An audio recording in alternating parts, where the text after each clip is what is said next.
Capítulo 19. A serva fiel. Liberto, Cavalcante oferecia-me amplo ensejo a infatigáveis pesquisas. A injeção sedativa, veiculando anestésicos em dose alta, afetara-lhe o corpo perispirítico como se fora choque elétrico. Devido a isso, ele permanecia quase inerte, ignorando-se a si mesmo. Inquirido por mim, vezes diversas, não sabia concatenar raciocínios para responder às questões mais rudimentares alusivas à própria identidade pessoal. Notando meu interesse a respeito do assunto, Jerônimo, após ministrar-lhe os primeiros socorros magnéticos na casa transitória, prestou-me os seguintes esclarecimentos. Qualquer droga, no campo infinitesimal dos núcleos celulares, se faz sentir pelas propriedades elétricas específicas. Combinar aplicações químicas com as verdadeiras necessidades fisiológicas constituirá efetivamente o escopo da medicina no porvir. O médico do futuro aprenderá que todo remédio está saturado de energias eletromagnéticas em seu raio de ação. É por isso que o veneno destrói as vísceras e o entorpecente modifica a natureza das células em si, impondo-lhes incapacidade temporária. A gota medicamentosa tem princípios elétricos, como também acontece às associações atômicas que vão recebê-la. Segundo sabemos, em plano algum a natureza age aos saltos. O perispírito, formado à base de matéria rarefeita, mobiliza igualmente trilhões de unidades unicelulares da nossa esfera de ação, que abandonam o campo físico saturadas da vitalidade que lhe é peculiar. Daí os sofrimentos e angústias de determinadas criaturas além do decesso. Os suicidas costumam sentir durante longo tempo a aflição das células violentamente aniquiladas, enquanto os viciados experimentam tremenda inquietação pelo desejo insatisfeito. A elucidação era lógica e humana. Fui compreendendo, por minha vez, pouco a pouco, a importância do desapego às emoções inferiores para os homens e mulheres encarnados na crosta. Matéria e espírito, vaso e conteúdo, forma e essência confundiam-se aos meus olhos como a chama da vela e o material incandescente. Integrados um no outro, produziam a luz necessária aos objetivos da vida. O exame dos casos de morte trouxera-me singular enriquecimento no setor da ciência mental. O espírito eterno nos fundamentos vale-se da matéria transitória nas associações como material didático, sempre mais elevado no curso incessante da experiência para a integração com a divindade suprema. Prejudicando a matéria, complicaremos o quadro de serviços que nos é indispensável e estacionaremos em qualquer situação a fim de restaurar o patrimônio sublime posto à nossa disposição pela bondade imperecível. Tanto seremos compelidos ao trabalho regenerador na encarnação, quanto na desencarnação, na existência da carne, quanto na morte do corpo, tanto no presente quanto no futuro. Ninguém se colocará vitorioso no cume da vida eterna sem aprender o equilíbrio com que deve elevar-se. Daí as atividades complexas do caminho evolutivo, as diferenciações inumerárias, a multiplicidade das posições, as escalas da possibilidade e os graus da inteligência nos variados planos da vida. Para solucionar instantes problemas de Cavalcante, o nosso dirigente designou o padre Hipólito para segui-lo de mais perto, orientando-o quanto à renovação. O convalescente fixava-nos receoso, crendo-se vítima de pesadelo em hospital diferente. Declarava-se interessado em continuar no corpo terrestre, chamava a esposa insistentemente, repetia descrições do passado com admirável expressão emotiva. Por mais de uma vez, repeliu Jerônimo com severa argumentação. Ao lado de Hipólito, porém, aquietava-se humilde. Influíam nele o respeito e a confiança que se habituara a consagrar aos sacerdotes. Nosso companheiro possuía sobre o recém-liberto importante ascendente espiritual. Poderia beneficiá-lo com mais facilidade e em menos tempo. Apesar disso, contudo, nosso assistente ministrava-lhe com regularidade recursos magnéticos, erguendo-lhe o padrão de saúde espiritual. O desencarnado ia despertando com extremo vagar, demorando-se longo tempo reapossar-se de si. Eram, todavia, impressionantes seus colóquios com o irmão Hipólito, nos quais crivava o ex-sacerdote de intempestivas interrogações. À medida que suas condições mentais melhoravam, apertava o cerco. Queria saber onde se localizavam o céu e o inferno. Pedia notícias dos santos, pretendendo visitar aqueles a quem consagrava mais entranhada devoção. Rogava explicações referentes ao limbo. Reclamava o encontro com parentes que o haviam precedido no túmulo.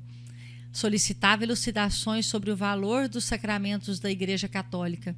Comentava a natureza dos diversos dogmas, até que certo dia chegou ao Deus Pautério de perguntar se não lhe seria possível obter uma audiência com Deus na corte celeste. Hipólito precisava mobilizar infinita boa vontade para tratar com respeito e proveito tamanha boa-fé. A irmã Zenóbia vinha frequentemente assistir ao curso dos surpreendentes diálogos e, de uma feita, quando nos achávamos juntos, a pequena distância do enfermo, comentou risonha: nossa antiga igreja romana, tão venerável pelas tradições de culto e serviço ao progresso humano, é de fato, na atualidade, grande especialista em crianças espirituais. Examinando as dificuldades naturais do serviço de esclarecimento, Jerônimo recomendou a Hipólito e a Luciano dispensarem ao recém-liberto os recursos possíveis em virtude da escassez de tempo. 25 dias já haviam transcorrido sobre o início da tarefa. Precisamos regressar, informou o assistente. Precisamos regressar logo se verifique a vinda de Adelaide, que não se demorará nesta fundação mais de um dia. Cumpre-nos, pois, acelerar a preparação de Cavalcante com todas as possibilidades ao nosso alcance. E os companheiros desvelavam-se carinhosos. No fundo, todos sentíamos saudades do lar distante, que nos congregava em bênçãos de paz e luz. O próprio Fábio, equilibrado e bem disposto, colaborava para a solução do assunto, suspirando pela penetração nos santuários de mais alto. Atendendo à divisão dos serviços, Jerônimo e eu continuamos em ação no Instituto Evangélico, onde a serva leal de Jesus receberia a carta liberatória. Adelaide, porém, parecia não depender de algemas físicas. Não consegui, por minha vez, auscultar-lhe o espesso organismo, porque a nobre missionária, em virtude do avançado enfraquecimento do corpo, abandonava-o ao primeiro sinal de nossa presença, colocando-se junto de nós em sadia palestra. Geralmente, companheiros distintos de nosso plano participavam-nos dos ágapes fraternos. Na antevéspera do desenlace, tive a ocasião de observar a extrema simplicidade do abnegado Bezerra de Menezes, que se encontrava em visita de reconforto junto à servidora fiel. Não desejo dificultar o serviço de meus benfeitores, dizia ela algo triste, e por isso estimaria conservar boa forma espiritual no supremo instante do corpo. Ora, Adelaide, considerou o apóstolo da caridade, morrer é muito mais fácil que nascer. Para organizar, na maioria das circunstâncias, são precisos geralmente infinitos cuidados. Para desorganizar, contudo, basta por vezes leve empurrão. Em ocasiões como esta, a resolução é quase tudo. Ajude a você mesma, libertando a mente dos elos que a imantam a pessoas, acontecimentos, coisas e situações da vida terrena. Não se detenha. Quando for chamada, não olhe para trás. E sorrindo, lembre-se de que a mulher de Lot, convertida em estátua de sal, não é símbolo inexpressivo. Há criaturas que, no instante justo de abandonarem a carne, às vezes doente e imprestável, voltam o pensamento para o caminho palmilhado, revivendo recordações menos construtivas. Tropeçam nas próprias apreensões, como se estas fossem pedras soltas ao léu na senda percorrida, e ficam longos dias fisgadas no anzol do incoerente e satisfeito desejo, sem suficiente energia para uma renúncia nobilitante. Espero, asseverou a interlocutora em tom grave, que os amigos me auxiliem. Sinto-me socorrida, amparada, mas tenho medo de mim mesma. Preocupada, sim, minha amiga, tornou o antigo médico satisfeito. Não vale a pena. Compreendo-lhe, todavia, a ansiedade. Também passei por aí. Creia, entretanto, que a lembrança de Jesus ao pé de Lázaro foi a ajuda certa ao meu coração em transe igual. Busquei insular-me, cerrar ouvidos aos chamamentos do sangue, fechar os olhos à visão dos interesses terrenos, e a libertação, afinal, deu-se em poucos segundos. Pensei nos ensinamentos do mestre ao chamar Lázaro de novo à existência e recordei-lhe as palavras. Lázaro, sai para fora. Centralizando a atenção na passagem evangélica, afastei-me do corpo grosseiro sem obstáculo algum. A simplicidade do narrador encantava. Adelaide sorriu, sem, no entanto, disfarçar a preocupação íntima. Valendo-se da pausa, Jerônimo aduziu. Aliás, cumpre-nos destacar as condições excepcionais em que partirá nossa amiga. Em tais circunstâncias, apenas lastimo aqueles que se agarram em demasia aos caprichos carnais. Para esses, sim, a situação não é agradável, porquanto o semeador de espinhos não pode aguardar colheita de flores. Os que se consagram à preparação do futuro com a vida eterna, através de manifestações de espiritualidade superior, instintivamente aprendem todos os dias a morrer para a existência inferior. Reparei que a abnegada irmã se mostrava mais calma e confortada a essa altura. Interrompeu-se a conversação porque Adelaide foi obrigada a reanimar repentinamente o corpo a fim de receber a última dose de medicação noturna. Ao regressar ao nosso plano, Jerônimo ofereceu-lhe o braço amigo para a rápida excursão ao estabelecimento de Fabiano. A irmã Zenóbia desejava vê-la antes do desenlace. A grande orientadora do asilo errático admirava-lhe os serviços terrestres e por mais de uma vez valeu-se de seu fraternal concurso em atividades de regeneração e esclarecimento. Adelaide acompanhou-nos contente. Em breves minutos, recebidos pela administradora, como que se repetia a mesma palestra de minutos antes, apenas com a diferença de que Zenóbia tomara a posição reanimadora do devotado Bezerra. A bondosa discípula de Jesus, em vias de retirar-se da crosta, era alvo do carinho geral. Depois de considerações convincentes por parte de Zenóbia, que se esmerava em ministrar-lhe bom ânimo, Adelaide, humilde, expôs-lhe as derradeiras dificuldades. Ligara-se fortemente à obra iniciada nos círculos carnais e sentia-se estreitamente ligada não somente à obra, mas também aos amigos e auxiliares. Por força de circunstâncias imperiosas, acumulava funções diversas no quadro geral dos serviços.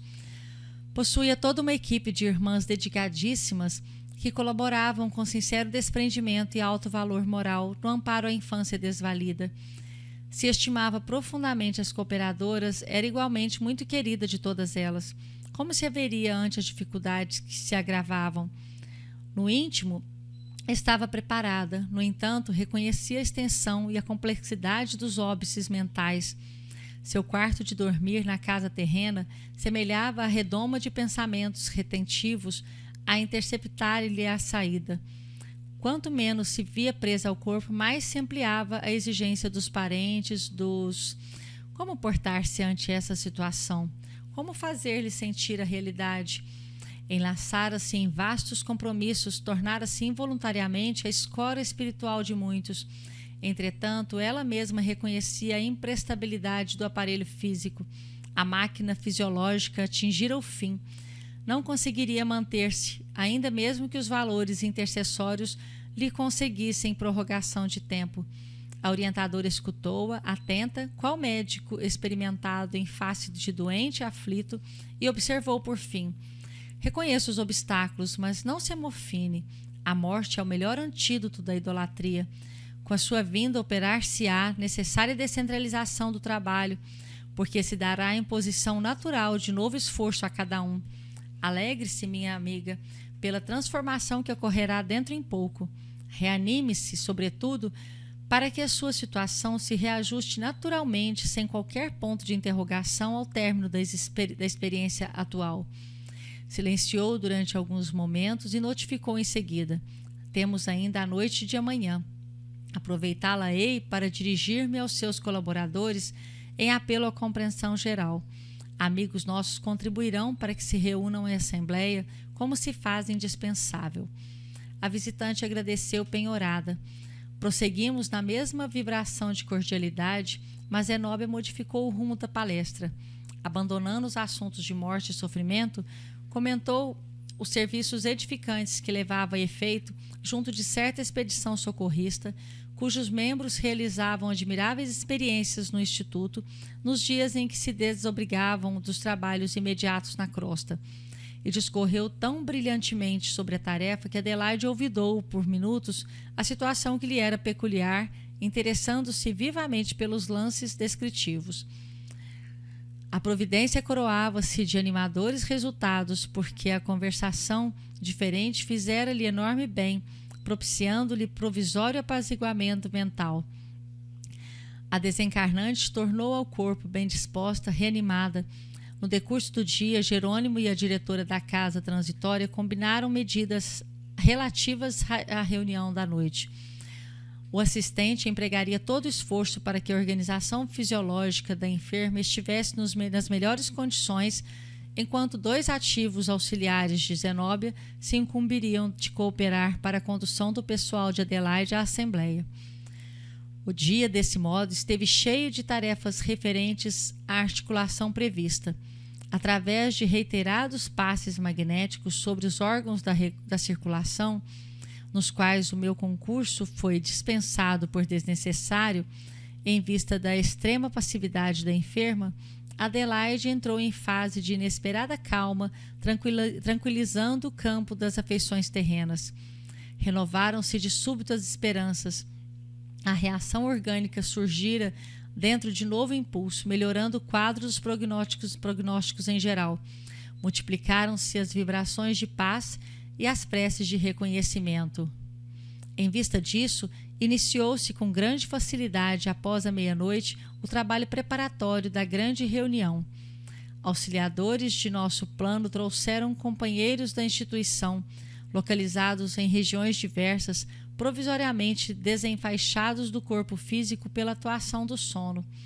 Integrando a turma de trabalhadores que organizavam o ambiente, reparei, curioso, que a maior percentagem de recém-chegados se constituía de mulheres, e cumpre-nos anotar que dava satisfação observar-lhes a reverência e o carinho.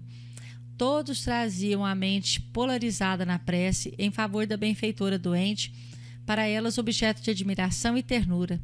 Fitavam-nos respeitosas e tímidas, endereçando-nos pensamentos de súplica, sem lembranças inúteis ou nocivas. Os poucos homens que compareceram estavam contagiados pela veneração coletiva e mantinham-se na mesma posição sentimental.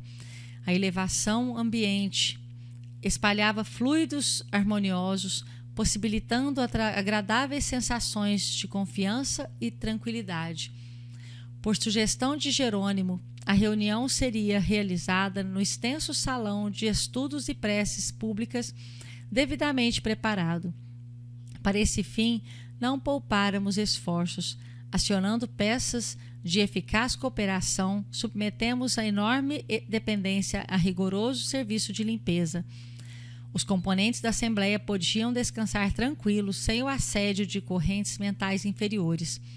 Luzes e flores de nossa esfera espargiam notas de singular encantamento. Por isso mesmo era belo apreciar o contínuo ingresso das senhoras que, em oração, à distância do organismo grosseiro, irradiavam de si próprias admiráveis expressões de luz nitidamente diferenciadas entre si. Conservávamo-nos junto de todos em atitude vigilante para manter o imprescindível padrão vibratório, quando em seguida, à primeira hora, a irmã Zenóbia, acompanhada de beneméritos, amigos da casa, deu entrada no recinto, conduzindo Adelaide extremamente abatida. A diretora da organização transitória de Fabiano tomou o lugar de orientação e, antes de interferir no assunto principal que a trazia até ali, ergueu a destra, rogando a bênção divina para a comunidade que se reunia, atenciosa e reverente. Tive, então, oportunidade de verificar mais uma vez o prodigioso poder daquela mulher santificada. Sua mão despedia raios de claridade safirina com tanta prodigalidade que nos proporcionava a ideia de estar em comunicação com extenso e oculto reservatório de luz. Fim da saudação, pronunciada com formosa inflexão de ternura, mudou o tom de voz e dirigiu-se aos ouvintes com visível energia. Minhas irmãs, meus amigos, serei breve. Venho até aqui somente fazer-vos pequeno apelo. Não ignorais que nossa Adelaide necessita passagem livre a caminho da espiritualidade superior. Enferma desde muito, cooperou conosco anos consecutivos, dando-nos o melhor de suas forças. Dócil às influências do bem, foi valioso instrumento na organização desta casa de amor evangélico. Administrou a obra com cuidado e muita vez em nosso Instituto de Socorro, fora dos círculos carnais, recebemos preciosa colaboração de seu esforço, de sua boa vontade. Endereçou o olhar firme à assistência e obtemperou. Por que a detendes? Há dias, o quarto de repouso físico da doente, que nos é tão amada, permanece enlaçado com pensamentos angustiosos. São forças que partem de vós, sem dúvida, companheiros ciosos do trabalho em ação, mas esquecidos do faça-se a vossa vontade, que devemos dirigir ao Supremo Senhor em todos os dias da vida. Lastimo as circunstâncias que me compelem a falar-vos com tamanha franqueza. Entretanto, não nos resta alternativa diferente. Acreditais na vitória da morte em oposição à gloriosa eternidade da vida? Adelaide apenas restituirá maquinaria gasta ao laboratório da natureza. Continuará, porém, contribuindo nos serviços da verdade e do amor com ânimo inextinguível. Quanto a vós, não ouvideis a necessidade de ação individual no campo do bem. Que dizer do viticultor que estima o valor da vinha somente através dos serviços de alheias mãos? Como apreciar o amante das flores que nunca desceu a cultivar o próprio jardim? Não façais a consagração da ociosidade, mantendo-vos à distância do desenvolvimento de vossas possibilidades infinitas. Indubitavelmente, cooperação e carinho são estimulantes sublimes na execução do bem, mas há que evitar a intromissão do fantasma do egoísmo a expressar-se em tirania sentimental. Não podemos asseverar que impedis propositadamente a liberação da companheira de cárcere. A existência carnal constitui aprendizado demasiadamente sublime para que possamos reduzi-la à classe de mera enxovia comum. Não, meus amigos, não nos abalançaríamos a semelhante declaração. Referimo-nos tão só ao violento impulso de idolatria que vos entregais impensadamente pelos desvarios da ternura mal compreendida. A aflição com que intentais reter a missionária do bem é filha do egoísmo e do medo. Alegais, em favor do vosso indesejável estado d'alma, a confiança de que Adelaide se tornou depositária fiel, como se não devesseis desenvolver as faculdades espirituais que vos são próprias, criando a confiança positiva em Deus e em vós mesmos, no trabalho improrrogável de autorrealização, e pretestais orfandade espiritual simplesmente pelo receio de enfrentar por vós mesmos as dores e os riscos, as adversidades e os testemunhos inerentes à iluminação do caminho para a vida eterna. Valei-vos da bendita oportunidade para repetir velha experiência de incompreensível idolatria. Convertem companheiros de boa vontade, mas tão necessitados de renovação e luz quanto vós mesmos, em oráculos erguidos em pedestais de barro frágil. Criais semideuses e gastais o incenso de infindáveis referências pessoais, estabelecendo problemas complexos que lhes reduzem a capacidade de serviço, olvidando as sementes divinas de que sois portadores. Corporificais o ídolo no altar da mente, infundindo-lhe vida fugaz e indiferentes à gloriosa destinação que o universo vos assinala, estimais o menor esforço que vos encarcere em automatismos e recapitulações. Se o ídolo não vos corresponde à expectativa, alimentais a discórdia, a irritação, a exigência. Se falha após o início da excursão para o conhecimento superior, senti-vos desarvorados. Se rola do pedestal de cera, experimentais o frio pavor do desconhecimento pelo alto relaxamento na renovação própria. Por que erigir semelhantes estátuas para a contemplação, se as quebrareis inelutavelmente na jornada de ascensão? Não vos fartastes ainda das peregrinações sobre relíquias estraçalhadas? Compreendendo-nos as deficiências mentais na conquista da vida eterna, a vontade do Supremo Senhor colocou nos pórticos da legislação antiga o não terás outros deuses diante de mim. O Pai conhece-nos a viciação milenária em matéria de inclinações afetivas e prevenia-nos o espírito contra as falsas divindades. Recorremos a semelhantes figuras na reduzida esfera de nossas cogitações do momento, com o propósito de levar a vossa compreensão a círculos mais altos, para assim vos desprenderdes da irmã devotada e digna servidora que vos precederá na grande jornada liberativa. A palavra de Zenóbia causava extraordinária impressão nos ouvintes. As muitas senhoras e os poucos cavalheiros presentes, tocados pela intensa luz da orientação e desarmados pela sua palavra sábia e sublime, revelavam indisfarçável emoção no aspecto fisionômico. A oradora fez delicado gesto de benevolência e prosseguiu: não somos infensos às manifestações de carinho. A saudade e o reconhecimento caminham juntos. Todavia, no âmbito das relações amistosas, toda prudência resulta em desastre. Que seria de nós se Jesus permanecesse em continuado convívio com as nossas organizações e necessidades? Não passaríamos, talvez, de maravilhosas flores da estufa sem vida essencial. Por excesso de consulta e abuso de confiança, não desenvolveríamos a capacidade de administrar ou de obedecer. Baldos de valor próprio, erraríamos de região em região, em compactos rebanhos de incapazes à procura do oráculo divino. Talvez, em vista disso, o mestre sábio tenha limitado ao mínimo de tempo o apostolado pessoal e direto, traçando-nos serviços dignificantes para muitos séculos em poucos dias. Deu-nos a entender, desse modo, que o homem é a coluna sagrada do reino de Deus, que o coração de cada criatura deve iluminar-se como o santuário da divindade, para refletir-lhe a grandeza augusta e compassiva. Não vos esqueçais, meus amigos, de que todos nós, individualmente considerados, somos herdeiros ditosos da sabedoria e da luz. Zenóbia interrompeu-se e, nesse instante, como se lhe atendessem de muito alto, os apelos silenciosos começaram a cair sobre nós raios de luz balsamizante, acentuando-nos a sensação de felicidade e contentamento. Decorrido longo silêncio, durante o qual a diretora do Instituto de Fabiano pareceu consultar as disposições mais íntimas da Assembleia, voltou a dizer em tom significativo: afirmam mentalmente que Adelaide é a viga mestra deste pouso de amor, que surgirão dificuldades talvez invencíveis para que seja substituída no leme da orientação geral.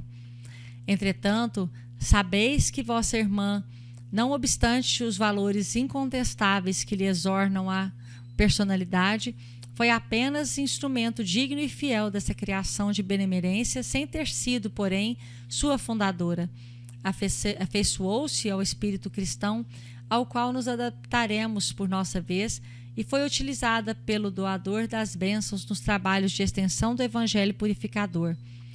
Não lhe deponhais na fronte, amiga, a coroa da responsabilidade total, cujo peso de glórias deve repartir-se com todos os servos sinceros das boas obras, como se dividem inevitavelmente os valores da cooperação. Adelaide conhece a sua condição de colaboradora leal e não deseja lauréis que de modo algum lhe pertencem. Aguarda apenas que os companheiros de luta transfiram ao Cristo o patrimônio do reconhecimento, rogando simplesmente as afeições, a simpatia e a compreensão para suas necessidades na vida nova. Libertemo-la, pois, oferecendo-lhe pensamentos de paz e júbilo, partilhando-lhe a esperança na esfera mais elevada.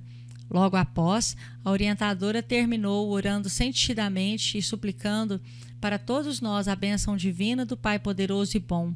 Diversos ouvintes não se demoraram no recinto, regressando ao ambiente comum sob a custódia de amigos vigilantes. Algumas senhoras, contudo, aproximaram-se da oradora, endereçando-lhe palavras de alegria e gratidão. Mais alguns minutos e a assembleia dispersava-se tranquila. Por fim, despediram-se igualmente a irmã Zenóbia e os outros companheiros. Adelaide, ao retornar à matéria, respira radiante. Entretanto, pelo soberano júbilo daquela hora, ganhou tamanha energia no corpo perispiritual que o regresso às células de carne foi complicado e doloroso. Súbito mal-estar invadiu-a ao entrar em contato com os depauperados centros físicos. Tomava-os e abandonava-os sucessivamente como pássaro a sentir a exiguidade do ninho. Indagando de Jerônimo quanto à surpresa, dele recebeu a explicação necessária. Depois da palavra esclarecida de Zenóbia, disse afavelmente o mentor: extinguiram-se as correntes mentais de retenção que se mantinham pelo entendimento fraterno da comunidade reconhecida. Privou-se o corpo carnal do permanente socorro magnético ao qual o afluxo dessas torrentes alimentava, atenuando-lhe a resistência e precipitando a queda do tono vital. Além disso, o contentamento desta hora robusteceu-lhe sobremaneira os centros perispirituais. Impossível dessa forma evitar a sensação angustiosa no contato com os órgãos doentios. E com benévola expressão afagou carinhosamente a enferma, falando-lhe em seguida a breve intervalo: não se incomode, minha amiga, o casulo reduziu-se, mas suas asas cresceram. Pense agora no voo que virá. Adelaide esforçou-se para mostrar satisfação no semblante novamente abatido e rogou, tímida, lhe fosse concedido o obséquio de tentar, ela própria, a sós, a desencarnação dos laços mais fortes em esforço pessoal, espontâneo.